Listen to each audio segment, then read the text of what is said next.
Hey, how is everybody doing today? And we are 5 days away from the Minnesota Vikings home opener. And because of that, I got my 5 bold predictions for the NFL season that I'm going to be giving you guys right now. Strictly for the Minnesota Vikings, 5 things that I think could seriously happen. Kind of bold, hot takes a little bit, but would I be shocked if they happen at the end of the season? No, because this team is going to be special. But I got 5 bold takes.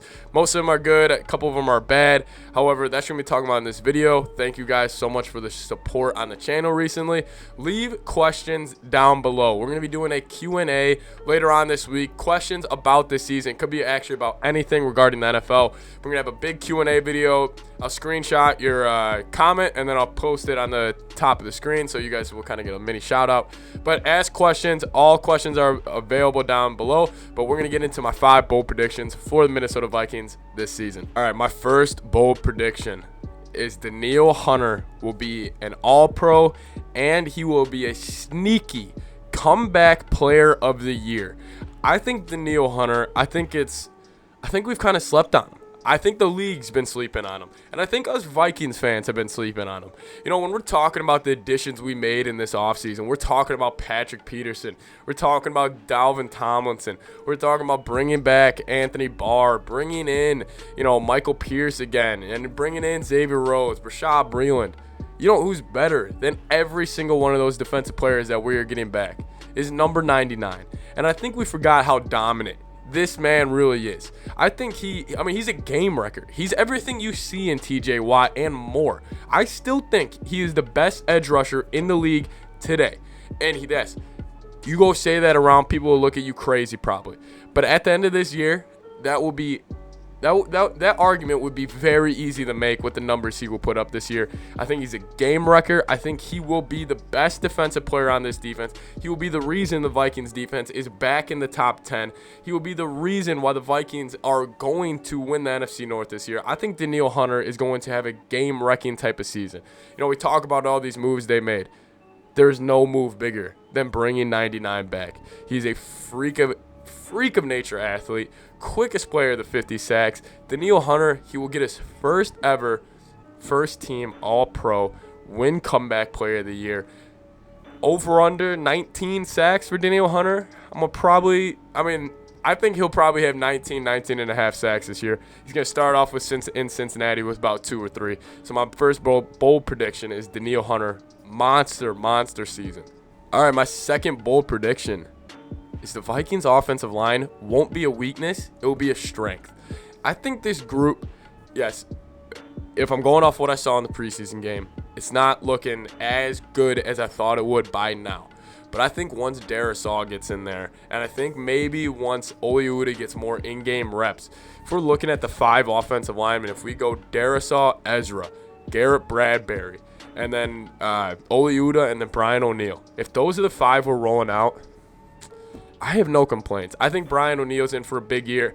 I got to see what we have at Garrett Bradbury. He's kind of the glue to all this because we've never really seen him play with really good guards around him, and that's kind of what it is for centers. The guards, if they're playing at a high level, they make the center's job so much easier. But if they're playing at a really low, poor level, which we've seen in the past, we can see inconsistency from the center position, which is what Bradbury really was. He is sometimes great, and if you look at PFF, sometimes he's top lineman of the week, and then other times he's at the bottom of the pack. But overall, I think the Vikings offensive line takes a huge step up this year, and I think we're looking around and we are saying, wow, we have a young Ezra Cleveland, we have a young Oliuda still, we have a young Garrett Bradbury still, Brian O'Neill is still young, and then obviously Christian Darisaw, and then we'll see what we have with Wyatt Davis. We're going to be looking around. We have a very young and very talented offensive line. And my third bold prediction is that Justin Jefferson will have more yards than he did last year. He had 1,400 yards last year as a rookie. It is very tough to top. It is extremely challenging to go back-to-back 1,400-yard seasons. But I think he is one of the best receivers in the league. That's what some of the best receivers in the league do. They put on consistently good to great seasons, and that's what I think we have in Justin Jefferson. I think they're going to be getting the ball way more than they did last year. Jefferson led the league in yards per target last year at around 7.8 targets per game. I see that going up to 9 or 10. They got to treat him like DeAndre Hopkins. He will get going more downfield than he did last year. And then also, Jefferson, he didn't play the first 2 games. He didn't start the first 2 games. He was at the Y, and now they bumped him out to the X receiver.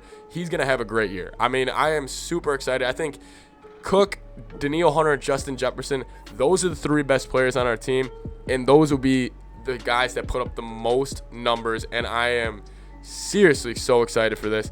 I think Jefferson, you have to double team him. He's one of the best route runners in the league. He's great at high pointing the ball, and he works his ass off. He didn't even have a training camp last year. So we're just going to see a more improved, more refined Justin Jefferson, which is going to be incredible to see because last year everybody said, God, he plays like a veteran. He plays like a vet. Look at the way he stacks his routes. Look at the way he does this. Look at the way he does that. We'll see it all. Year 2, Justin Jefferson, big things, more yards than he had last year. Now, this is not even a shot at Adam Thielen. I think Adam Thielen will have the 3rd most receiving yards on the Vikings. I think KJ Osborne will actually have the 2nd most receiving yards on this team. I think what KJ has done this offseason and with how other teams are going to be game planning the Vikings, I think it's a combination of both. First off, starting with him, he's taken a huge step forward. He's meeting the ball higher. His route running is honestly becoming super underrated in the league. And Adam Thielen, with the loss of Irv Smith, I think and with what they saw from him last season, the red zone threat that Adam Thielen is going to be for Kirk Cousins, it's almost like a Gronkowski type of thing. Where, yes, I think Thielen could have 14, 15, 16 touchdowns again.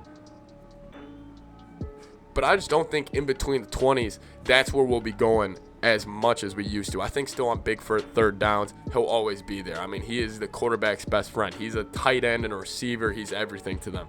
Adam Thielen, he does everything. Great routes, high points the ball like you want him to, gets open in the red zone, which is something that's very challenging. Very good at contested catches in the red zone. We saw it last year. We had like 3 one-handed touchdowns in a row. I think he'll be dominant in the red zone when it comes to receiving yards, and this was more of an appraisal of KJ Osborne. I think he'll outdo him. That's one of my other bold predictions. My 5th bold prediction is the Vikings are the biggest threat to the Buccaneers in the NFC. I really believe that. I think if you look at the roster top to bottom, they're the 2nd most talented roster in the NFC. Top to bottom, all 53, they are the most talented. They have the stars on every level of defense. Harrison Smith, Eric Kendricks, Danielle Hunter. You need that to win in the NFL. You have solid veteran corners. You have a tackling machine at linebacker, as mentioned, Eric Kendricks. You got big boys in the middle and Michael Pierce, Dalvin Tomlinson. You got young edge rushers learning from Everson Griffin and Danielle Hunter, such as DJ Wonham. You have an offensive line that is super young and super talented and ready to get out there. You have 2 explosive backs and one of the best backs in the league in Dalvin Cook. They are the biggest threat. It comes down to coaching and the quarterback play. But if those 2 things are there and this thing is clicking, expect this team to rattle off 12 and 13 wins, win the NFC North. Those are my 5 bold predictions for the season. Let me see what you guys have to say down below. I'm super excited for the season to get going. See you guys next time. Skol Vikes.